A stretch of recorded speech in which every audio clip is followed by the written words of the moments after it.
You're listening to Trash Talkin with T-Zig2, brought to you by Massive Dynamic. What do they do? What don't they do? All right, welcome back to another episode of Trash Talkin. I have a lot of fun making these. Part of what makes it fun is having interesting and fun people to talk to. And I've got somebody really fun and interesting today. If you've been in Wichita for a decent amount of time, you've probably run in with the Hesse, and I've got Greg Hesse with me here today. So what I know about Hesse's, well, what do we got? Doctors, lawyers in Wichita? I've got cousins in one family. There are 13 children, and there's 3 or 4 lawyers and a couple doctors in that family. And I'm from the mid family of 5 children. Youngest? I am the youngest of 5. Yeah, that's what I thought. And the fence company that everybody knows about and loves in Wichita, that's me. One of your advertisements I have on my refrigerator, Hesse Fence and Deck since 1982, and I was thinking, wow, it's coming up on the 40th anniversary. Man. We're here. So I bet in that amount of time, you've seen a lot of weird things, met a lot of interesting people. Do you have anything that is really a highlight or a low light of all that that's, something really odd or unusual? Business related? Yeah, just anything you've seen on a job or business related or people you've run into. I think I've seen it all, but the thing that I'm going to think of the most recent thing, and that is my 3 helpers that I have right now. I refer to them as the 3 Stooges, and it's funny. Each one of them really fits the mold of Curly, Moe, and Larry.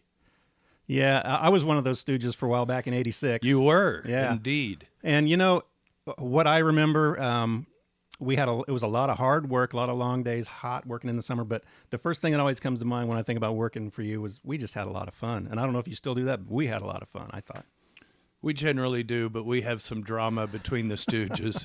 And I often consider myself sort of like a parent with 3 boys, similar in age, that don't play real well together. So it makes for some interesting times. But we ultimately, I try to make it kind of light. Yeah, for the most part, it was me, you, Litchett, who's gone now, and Matt McKee, and we all got along great, I felt like. Yeah. So it was good times. Yeah, I had a lot of different people over 40 years, yep. and now that I'm nearing retirement, I'm not necessarily looking for a whole bunch more. So what are you going to do? Are you going to sell it? Are you just going to shut it down and run it for another 5 years? I have to threaten those 3 that I'm going to shut it down all the time, but I hopefully will find somebody that will take it over and buy it and keep the quality going the way I ask them to. Yeah, that's the thing, is they're going to take your name probably and keep it running, right? And you want that to... Yeah, the name, my Rolodex probably is worth, well, it's definitely worth more than the tools and the trucks and all that. Yeah. They're going to be busy all the time, and they don't have to worry about job security. Yep. What's neat is some of those, especially wrought iron fences we put up in the 80s are still up. I drive by and see them. Is that the same fence at the Blessed Sacrament around the parking lot? It is, in fact. Yeah, it is, because I go to church there, and funny story about that, when my son Jack was learning how to drive one Easter Palm Sunday, we pulled into that parking lot and he pushed another truck right through that wrought iron fence as he was attempting to park. So maybe a repair job for you there. That's what Father said. Hesse, do you know a good fence guy? Ha, ha, ha. So 40 years, have you kept track? How many fences have you built? No way. No way to keep track? Mm-mm. Okay. No, someday I should sit down and try to figure it out. Go through all the old tickets when you're bored. Well, all I could do is try to figure out how many I think we do a year. Oh, average it. Right. And we obviously do more now than we did 30 years ago, and so on and so forth, because I've wondered myself, how many fences, how many decks? Yeah. The first run I had with Hesse's in Wichita was late 70s. My gym class at Holy Cross Lutheran School, where I went 7th or 8th grade, we had to get uniforms there. So we went in there and got it. I don't know if you were there or if your dad was there, but my dad's sporting goods store. Yeah, at Douglas and Oliver, Lincoln Heights. Yeah, I remember. Yeah, he used to get boxes and boxes of the little gym shorts and printed T-shirts with your school on it. Yeah, we had blue and white. Right. So that was late 70s, and then a few years later, you started your business in '82, and the rest is history. So what's going on with the grandkids? You got 3 now? I have 3 grandchildren, and they are due. My oldest son, Tanner, and his wife, Marissa, have 3 daughters, 8, 5, and 1-year-old, and they are due in February with number 4, and we don't know what sex that child will be. And you mentioned something the other day that sounds like they're going to be moving for a few years far away. Yeah, they're Kids moving. are going with them?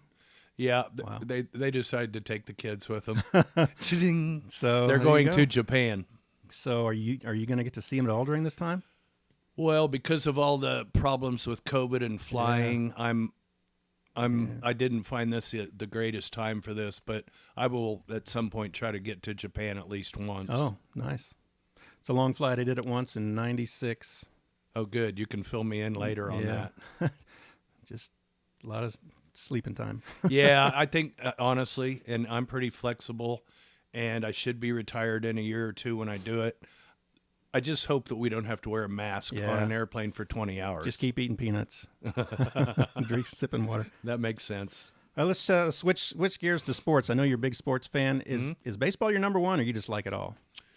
Oh, I like it all. It's a great diversion, and it's the only true reality TV. That's true. And I've always looked at it like that. And, baseball, I grew up with the St. Louis Cardinals on the radio when I was a kid. The Royals weren't here yet, so I've stuck with that. Yeah, but I like pro football, college football, and the Wichita State, any sport. Yeah, I was going to ask Wichita State. I know you follow them. I haven't been watching for a few years. Is there anything good going on with the Shockers these days? I watched a game a while ago down in Houston in basketball, and no, they need to regroup quite a bit right now. Mm-hmm. But we just came off 7-8 great years with Greg Marshall at the helm. Great players. Everybody knows about Baker and Van Vliet. By the way, Fred Van Vliet last night got his first what they call triple-double in basketball for the Raptors. Oh, wow. So he had 10 rebounds, 10 assists, and he had 37 points. And in the third quarter at one point, he scored 17 in a row for Toronto. So there are Shocker ball players that have made it big. Yep, and from way back in the day, 70s, I think it was 70s, Antoine Carr. Yeah, early 80s, Antoine, Xavier McDaniel, and Cliff Levingston all went to the NBA. Yeah. And I was a student at Wichita State during those years, so that was fun. Hey, that reminded me of something I wanted to ask you about earlier. Before you did the fence company, you were a framer, I think you told me once, in Colorado or something like that. Yes. Did that just go on a couple of years before you decided you didn't want to do that anymore? When I graduated from high school, I was not ready to do any more school. So I got on a framing crew and learned how to build houses and put siding on them.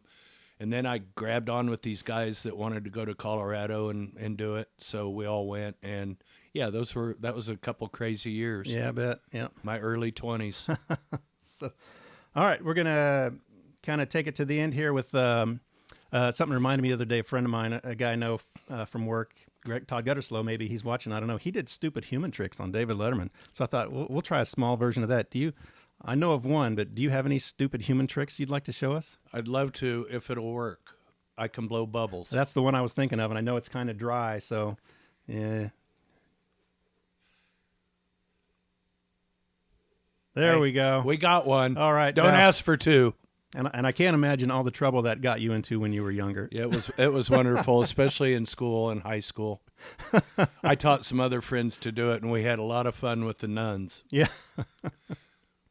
Well, I don't have anything like that, unfortunately. Well, the stupid human trick is what you perceive it to be, I think. Yeah. I think we've all got them, but some of them just aren't quite as outlandish as being able to blow a bubble out of your mouth. Yeah. Do you do any celebrity impressions? I know you've got the Bob character, which I don't know if we want to go into that. I don't think the world's ready for Bob. Might be another recording for Bob. No, I'm not an impressionist at all. Yeah. Yeah. Okay. Oh, I got Lenny, my producer in the control room, telling me we got to wrap it up. So we're gonna just kind of do a slow jam to take it out. This is a little. This is a ZZ Top song from 1972 called "It Sure Got Cold After the Rain Fell." Oh, this is off the album Rio Grande Mud. Oh, that's right. And back in the year 2000, before the planes crashed into the Trade Center, my siblings and I were on the Rio Grande in Big Bend National Park, and we crossed the Rio Grande illegally in a leaky rowboat. And the Mexicans took us across and took us in the back of a truck up to a little town called Boquillos del Carmen. And anyway, that's when you could still cross illegally. Did you get to spend the night in a I did not spend the night in Del Carmen. It looked like a town right out of a Clint Eastwood movie. Exactly like that. Well, that's a fun. I'm surprised I don't remember you ever telling me that story before. That was an interesting trip. All right, this is just a little slow blues jam.